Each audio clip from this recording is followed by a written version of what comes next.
नमस्कार दोस्तों, आप देख रहे हैं यूपी समाचार। आइए जानते हैं उत्तर प्रदेश की आज की ताजा और बड़ी खबरें। और आप अभी यूपी के किस जिले से इस वीडियो को देख रहे, कमेंट में जरूर बताइए। आज की पहली खबर, सीएम योगी को धमकी देने वाली महिला मुंबई से अरेस्ट लिखा था। इस्तीफा नहीं दिया तो बाबा सिद्दीकी जैसा हाल करेंगे। यूपी के सीएम योगी आदित्यनाथ को जान से मारने की धमकी देने वाली महिला को गिरफ्तार कर लिया गया है। मुंबई पुलिस ने बताया कि आरोपी महिला का नाम फातिमा खान, चौकी 20 है। उसने शनिवार को मुंबई पुलिस कंट्रोल रूम में मैसेज किया था। लिखा था, अगर योगी ने 10 दिन में इस्तीफा नहीं दिया तो बाबा सिद्दीकी जैसा हाल करेंगे।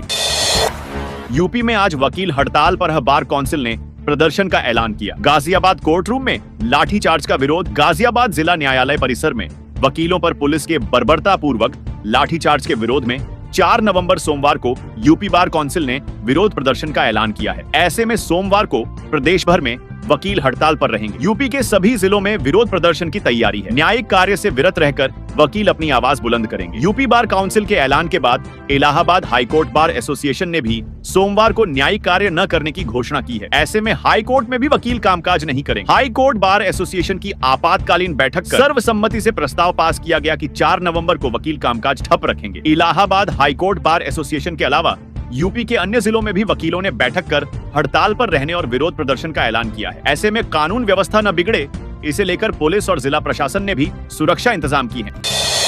अयोध्या में 1800 बिजली उपभोक्ता नहीं दे रहे बिजली बिल। 25.4 करोड़ रुपया बिजली का बिल है बकाया। निगम हुआ सख्त। अयोध्या में विद्युत निगम बिजली बिल को लेकर सख्त हो है। यूपी पावर कॉर्पोरेशन अब बिल वसूलने के लिए अभियान शुरू किया है। निगम के अनुसार जनपद में 800 बिजली उपभोक्ता ऐसे भी हैं जिन्होंने कनेक्शन लेने के बाद से आज तक एक भी रुपया बिजली बिल जमा नहीं किया। इसमें 3 माह से लेकर 10 साल पुराने इन कनेक्शन धारक हैं, जो निगम का करीब 550 करोड़ रुपए का बकाया है। अब ऐसे उपभोक्ताओं से वसूली की जाएगी। पावर कॉर्पोरेशन ने ऐसे उपभोक्ताओं को नेवर बिल पे की श्रेणी में रखा है। मई 2024 तक अभियान चलाकर जिले में 862 उपभोक्ताओं से 2 करोड़ 81 लाख की वसूली करने में कामयाबी हासिल भी कर ली है। अभियान के तहत ऐसे 348 विद्युत कनेक्शन का स्थायी विच्छेदन भी करते हुए 1 करोड़ 51 लाख 24,556 रुपए की राजस्व वसूली करने में भी सफलता प्राप्त की है।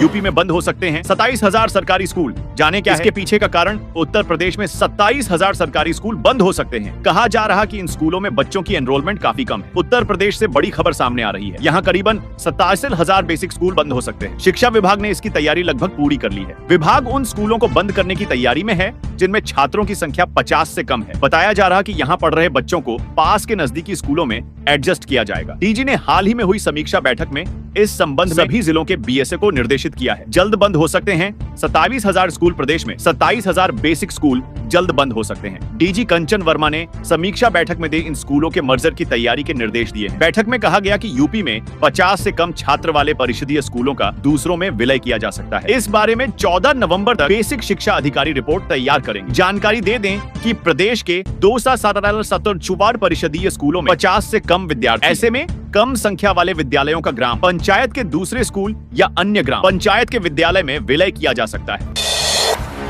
झांसी में 30.2 करोड़ से 3 सड़कों की बदलेगी। सूरत पहली बार बनेगी डक्ट। पानी टेलीकॉम के लिए बार बार सड़कों को खोदना नहीं पड़ेगा। झांसी में 30.2 करोड़ रुपए की लागत से 3 सड़कों की सूरत बदली जा रही है। ये सड़कें चौड़ी होंगी, साथ ही फुटपाथ भी बनाया जाएगा। इसका निर्माण मुख्यमंत्री green road infrastructure development scheme urban के तहत नगर निगम कराएगा। इस योजना के तहत तैयार होने वाली सड़कों की खासियत यह है कि बिजली, पानी, टेलीकॉम आदि के लिए डक्ट का निर्माण किया जाएगा, ताकि भविष्य में कभी फाइबर, बिजली, पानी और सीवरेज जैसी लाइन डालनी हो तो सड़क तो खोदना तोड़ना नहीं पड़े। झांसी में इस तरह की सड़क पहली बार बनने जा रही है। बुजुर्गों के लिए special digital life certificate campaign शुरू। पहले ही दिन बने 1.8 लाख से ज्यादा प्रमाण पत्र। Pension and pensioners welfare department कल्याण विभाग ने 1 से 30 नवंबर तक भारत भर के 800 शहरों और जिलों में तीसरा और सबसे बड़ा national digital life certificate campaign शुरू किया। हर साल लाखों बुजुर्ग पेंशन भोगियों को नवंबर के महीने की आखिर तक अपने अपने पूर्व कार्यकारी संस्थान में लाइफ सर्टिफिकेट जमा कराना पड़ता है। अब इसको डिजिटल तरीके से करने के लिए सरकार बुजुर्गों को सुविधा दे रही है और डिजिटल लाइफ सर्टिफिकेट डीएलसी के जरिए बनवाने शुरू कर दिए। सरकार के अब तक के सबसे बड़े कैंपेन के तहत पहले ही दिन 1.8 लाख से ज्यादा पेंशनर्स ने अपने डिजिटल जीवन प्रमाण पत्र डीएलसी बनवा लिए हैं। ये जानकारी कार्मिक, लोक शिकायत और पेंशन मंत्रालय की ओर से दी जानकारी के अनुसार मिली।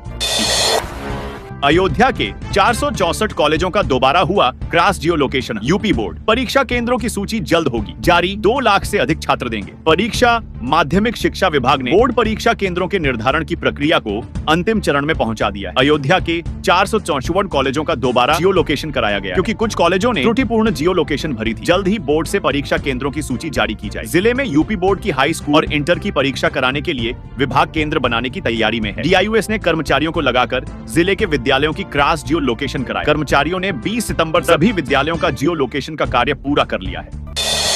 दुनिया के सबसे बड़े महाकुंभ मेले का शुभारंभ नगर प्रवेश के साथ प्रयागराज पहुंचे जूना और किन्नर अखाड़े के हजारों साधु संत संगम की रेती पर करेंगे। तब दुनिया के सबसे बड़े धार्मिक आयोजन महाकुंभ 2025 का शुभारंभ हो गया। साधु संतों के सबसे बड़े अखाड़े श्री पंचदशनाम जूना अखाड़े का नगर प्रवेश, साथ में किन्नर अखाड़ा भी नगर प्रवेश कर चुका है। इन अखाड़ों के हजारों साधु संत संगम नगरी में पहुंच गए हैं। इन अखाड़ों ने जब नगर प्रवेश किया तो पूरा शहर उनके स्वागत में सड़कों पर उतर गया। अलग अलग वेश में रथ पर व घोड़ों पर सवार होकर यह साधु संत जब शहर की तरफ प्रवेश करने लगे तो हर कोई हाथ जोड़कर खड़ा हो गया और उनका स्वागत किया। मेला प्राधिकरण व पुलिस प्रशासन के अधिकारियों ने माला पहना सभी का नगर में स्वागत किया। अखाड़ों के आगमन का क्रम अब जारी हो गया है।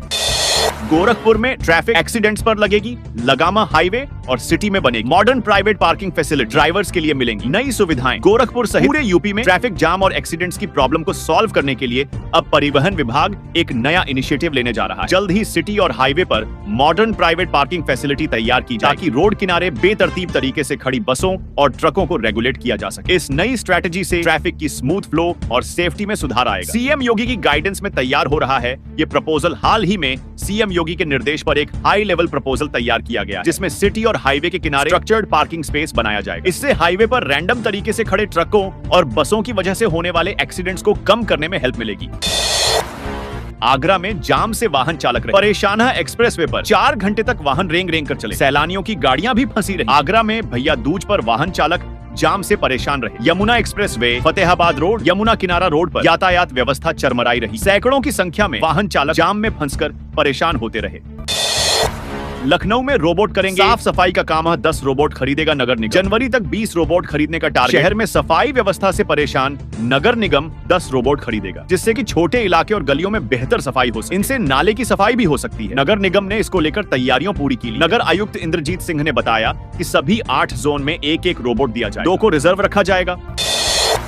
रामपुर में किसानों को किया गया सम्मानित। भाकियू प्रदेश सचिव बोले आंदोलन में भागीदारी करने वाले 55 साथियों को प्रशस्ति पत्र दिया गया। रामपुर में किसानों को उनके अच्छे कामों के लिए सम्मानित किया गया। भारतीय किसान यूनियन ने गांव और देहात में अच्छा काम करने वाले किसानों को सम्मानित कर उनका मनोबल बढ़ाया। इस दौरान 55 किसानों को प्रशस्ति पत्र दिए गए। भारतीय किसान यूनियन के प्रदेश महासचिव हसीब अहमद ने सभी तहसीलों व कस्बों से आए 55 किसानों को प्रशस्ति पत्र देकर सम्मानित किया। भाकियू के प्रदेश महासचिव हसीब अहमद ने आज कार्यालय पर जिले के उन 55 किसान साथियों को बुलाकर प्रशस्ति पत्र दिया है जिन्होंने 2024 के सभी आंदोलन में अच्छी भागीदारी निभाई है। इनकी अच्छी भागीदारी से हमारे आंदोलन सफल हुए। किसानों की जो समस्याएं थी उनका समाधान हुआ।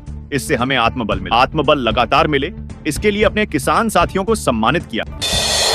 अखिलेश ने झारखंड की 21 सीटों पर प्रत्याशी उतारे। कांग्रेस ने नहीं दी सीटें। 4 राज्यों में सपा को इंडी गठबंधन में नहीं मिली एक भी सीट। सपा को महाराष्ट्र के बाद झारखंड में भी इंडी गठबंधन के साथियों ने झटका दी। सपा को गठबंधन से सीटें न मिलने के बाद अखिलेश ने झारखंड में 21 सीटों पर अपने प्रत्याशी उतार दिए। सपा नेताओं का कहना है कि उन्हें इंडी गठबंधन की ओर से झारखंड में उचित सम्मान नहीं मिला। इस कारण सपा ने झारखंड में संगठन की मांग पर अपने प्रत्याशी उतारे। सपा ने झारखंड में पहले चरण के चुनाव के लिए 11, दूसरे चरण के लिए 10 उम्मीदवार उतारे हैं। जिन सीटों पर सपा ने प्रत्याशी उतारे हैं उनमें गढ़वा, बरही, मनिका, हुसैनाबाद, भनवातपुर, छतरपुर, विश्रामपुर, जमशेदपुर, बरकट्ठा, बड़कागांव, कांके, पाकुड़, महेशपुर, जरमुंडी, राजमहल, बोरियो, सारठ, जमुआ, निरसा, टुंडी और बाघमारा हैं। 4 राज्यों के चुनाव में सपा को नहीं मिली एक भी सीट। लोकसभा चुनाव में सपा देश की तीसरी सबसे बड़ी पार्टी और इंडी गठबंधन में दूसरी सबसे बड़ी पार्टी बनकर उभरी। महाराष्ट्र और झारखंड में सीटें न मिलना गठबंधन सहयोगी के तौर पर इसे सपा के लिए बड़े झटके के तौर पर देखा जा रहा है। घाटशिला में हेमंत पर बरसे अमित शाह। कांग्रेस और हेमंत की सरकार घुसपैठियों को दे रही शह,